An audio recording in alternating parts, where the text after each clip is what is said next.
السلام علیکم ناظرین۔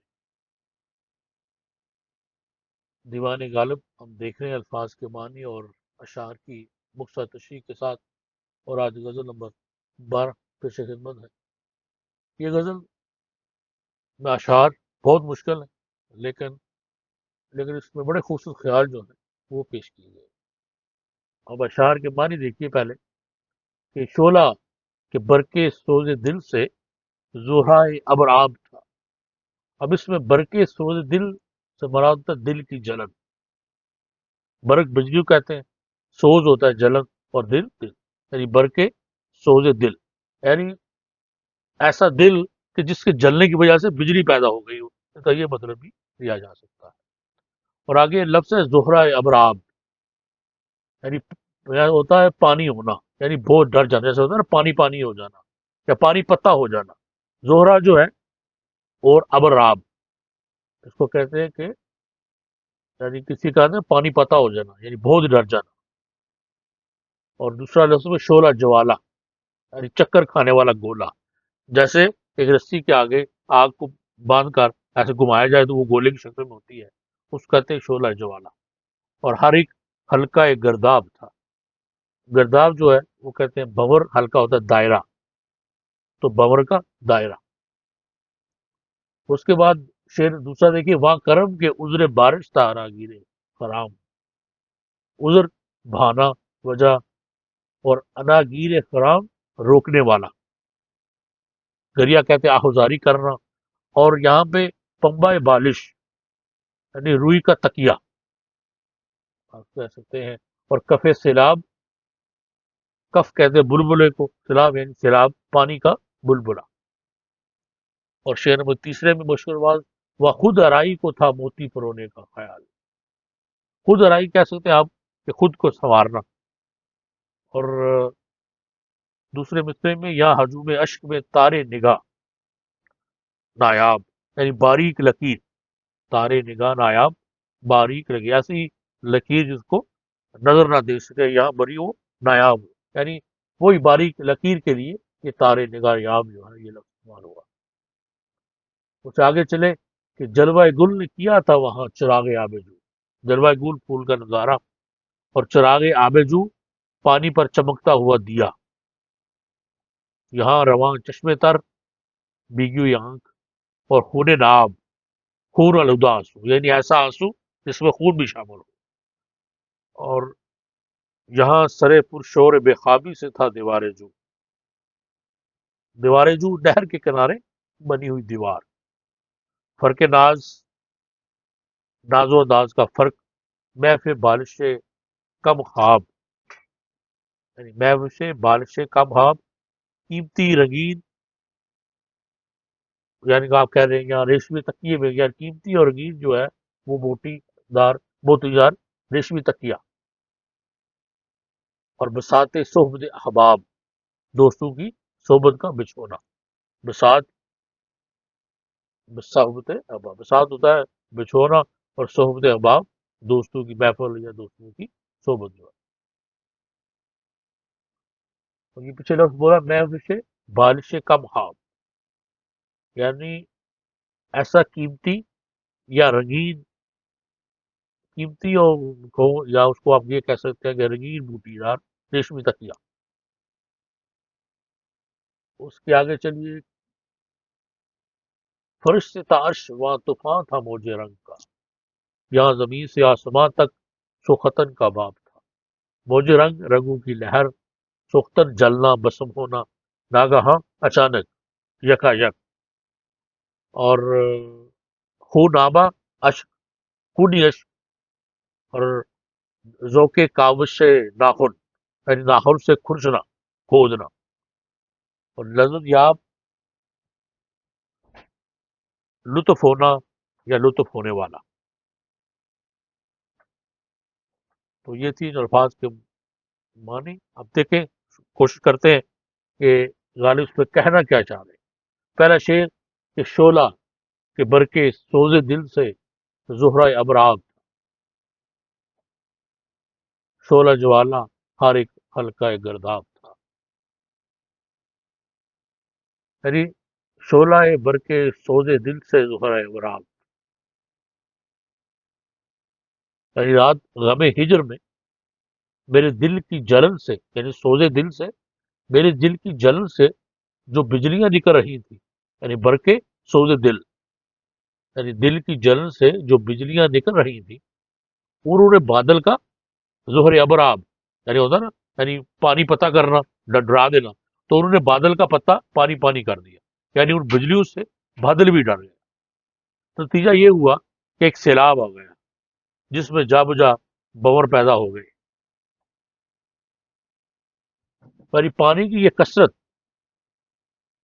میرے سوز دلوں پر کوئی اثر نہ ڈال سکی، بلکہ میرے سوز نے پانی پر اتنا گہرا اثر ڈالا کہ بھنور کا ہر حلقہ شعلہ جوالا بن. یعنی شعلہ جوالا، ہر ایک، یعنی ہر شعلہ جوالا جو ہے وہ حلقہ ایک گرداب تھا، یعنی وہ اس کے اندر جو ہے وہ بھنور بن گیا. گرداب اور شعلہ جوالی میں تشبیہ گولائی پر موقوف ہے.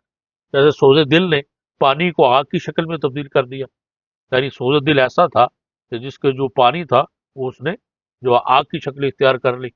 اور حالانکہ پانی آگ بجھاتا ہے، اس کی تیزی اور تندی کسی تشریح کی مزاج نہیں. ایسے انداز بیان کو عموماً مبالغہ آمیز قرار دیا جاتا ہے، لیکن حقیقت میں یہ شاعر کے گہرے تاثرات کا ایسا اظہار ہوتا ہے کہ جس کے بغیر وہ اپنی حقیقی محسوسات سننے والے تک پہنچا نہیں سکتا. تو شعلہ کے برقے سوز دل سے زہرہ ابراب تھا، شعلہ جوالا ہر ایک غل کھائے گرداب تھا. دوسرا شعر کے واں کرم کہ عذر بارش تھا آنا گیرے خرام، گریا سے یہاں پمبا بالش کفے سیلاب تھا.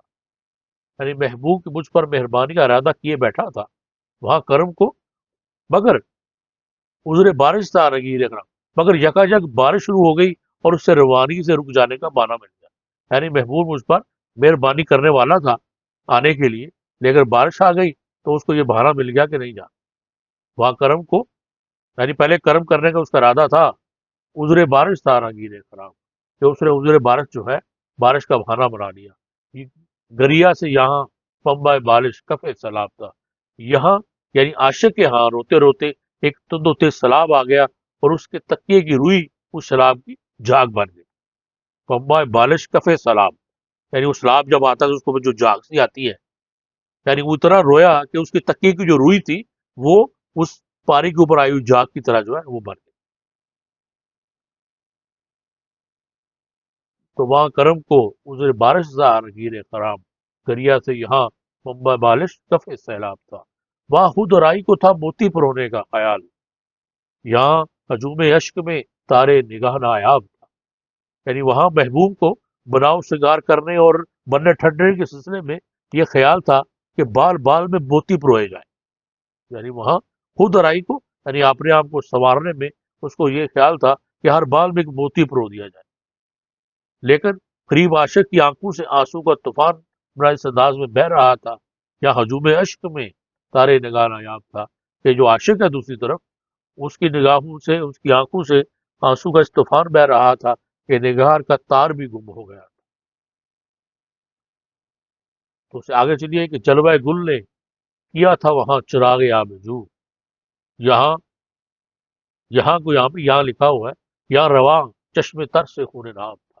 یعنی محبوب نے نہر کے کنارے بزم عیش و نشاط راستہ کر رکھی تھی.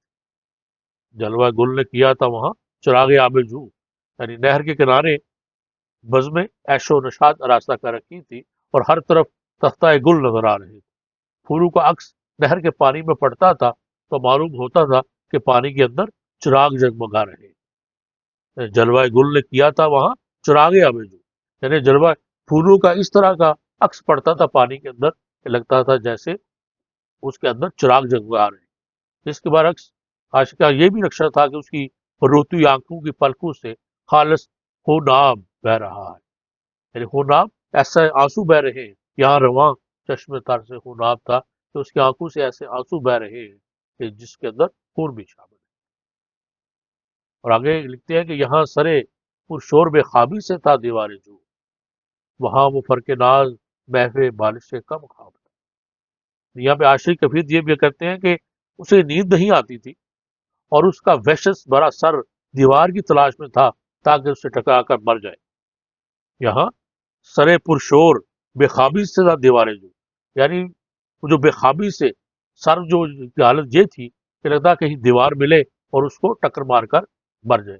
وہاں وہ فرق ناز محو بالش کم خواب تھا، یعنی یہاں عاشقی یہ حالت تھی، اور وہاں محبوب کے ہاں اس کے برعکس دوسرا رکشا تھا، یعنی وہ اپنا سر جس ناز و نعمت اور عیش و نشاط کے سوا کبھی کچھ نہ دیکھا تھا، کم خواب کے تکیے پر رکھے ہوئے مزے سے سو رہا تھا۔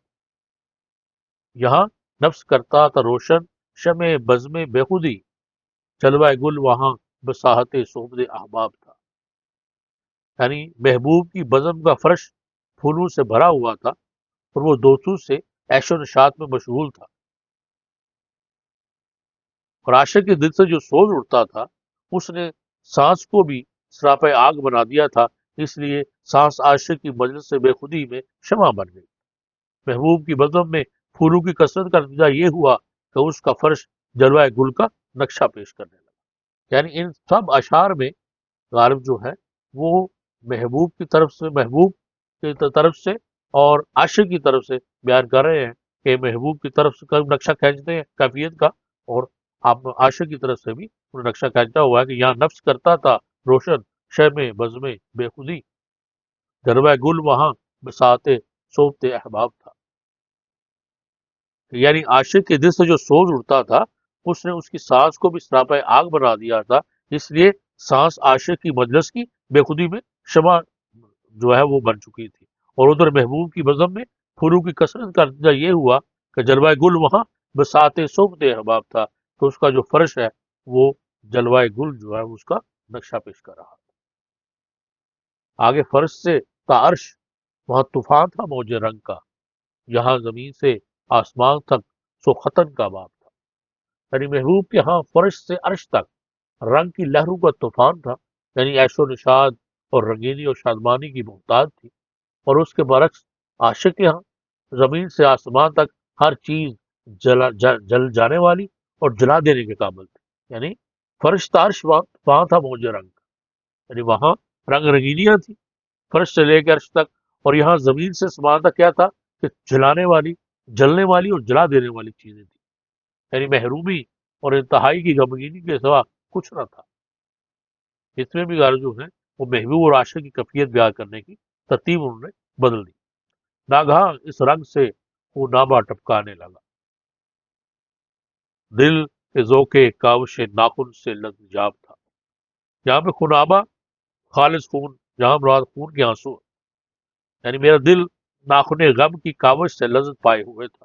ناگہاں اس رنگ سے خنابہ ٹپکانے لگا، دل کے ذوق کاوش ناخن سے لذجاب تھا، کہ مزاح حالت دیکھ کر یکجا جوش میں آیا اور آنکھوں سے خون کے آنسو ٹپکانے لگا۔ یعنی ناگہاں اس رنگ سے خنابہ یعنی آنکھوں سے آنسو ٹپکنے لگے۔ دوسری صورت میں تو جو ناخن، جو میرا دل جو تھا وہ ناخن غم کی کاوش سے، یعنی ناخن غم یعنی وہ ناخن جو ہوتے ہیں کھودنے والے، غموں کو کھودنے والے، اور اس غم کی کھودنے سے جو مجھے درد تھی میں تو اس لذت میں جو ہے وہ پائے ہوئے تھا لذت، لیکن اچانک ہی جو ہے میری آنکھوں سے جو ہے وہ خون ٹپکنے لگا، خون کے آنسو ٹپکنے۔ تو یہ تھی جی کہ مختصر ان اشعار کی ہسٹری، میں نے کوشش کی ہے کہ تھوڑی بہت سمجھ آ سکے۔ اب دوبارہ سے آپ سامنے اشعار پیش کرتا ہوں تاکہ جو میں نے تشریح پیش کی ہے اس کی صورت میں آپ اس کو سمجھ سکیں۔ کہ پہلا شعر ہے کہ شعلہ کہ برقے سوز دل سے زہرائے ابرام تھا، شعلہ جوالا ہر ایک حلقہ گرداب تھا، وہاں کرم کو عذر بارش تھا آنا گیر خرام، کریا سے یہاں پنبہ بالش کفے سیلاب تھا، وہاں خود اورائی کو تھا موتی پرونے کا خیال، جہاں ہجوم اشک میں تارے نگاہ نایاب تھا، جلوہ گل نے کیا تھا وہاں چراغ آب جو، جلوہ گل نے کیا تھا وہاں چراغ آب جو، یا رواں چشم تر سے خون ناب تھا، یہاں سرے پرشور بے خوابی سے تھا دیوار جو، وہاں وہ فرق ناز محف بالش کا محاب تھا، یہاں نفس کرتا تھا روشن شمع بزم بے خودی، جلوہ گل وہاں بساط صحبت احباب تھا، فرش تا عرش وہاں طوفان تھا موج رنگ کا، یہاں زمین سے آسماں تک سوختن کا باب تھا۔ ناگہاں اس رنگ سے خونابہ ٹپکانے لگا، دل کے ذوقے کاوش ناخن سے لرزیاب تھا۔ تو یہ تھی غزل نمبر 12۔ انشاءاللہ پھر اگلی غزل کے ساتھ ملاقات ہوگی، تب تک کی اجازت دیجیے، اپنا بہت خیال رکھیے، مجھے بھی دعا میں یاد رکھیے۔ اللہ حافظ۔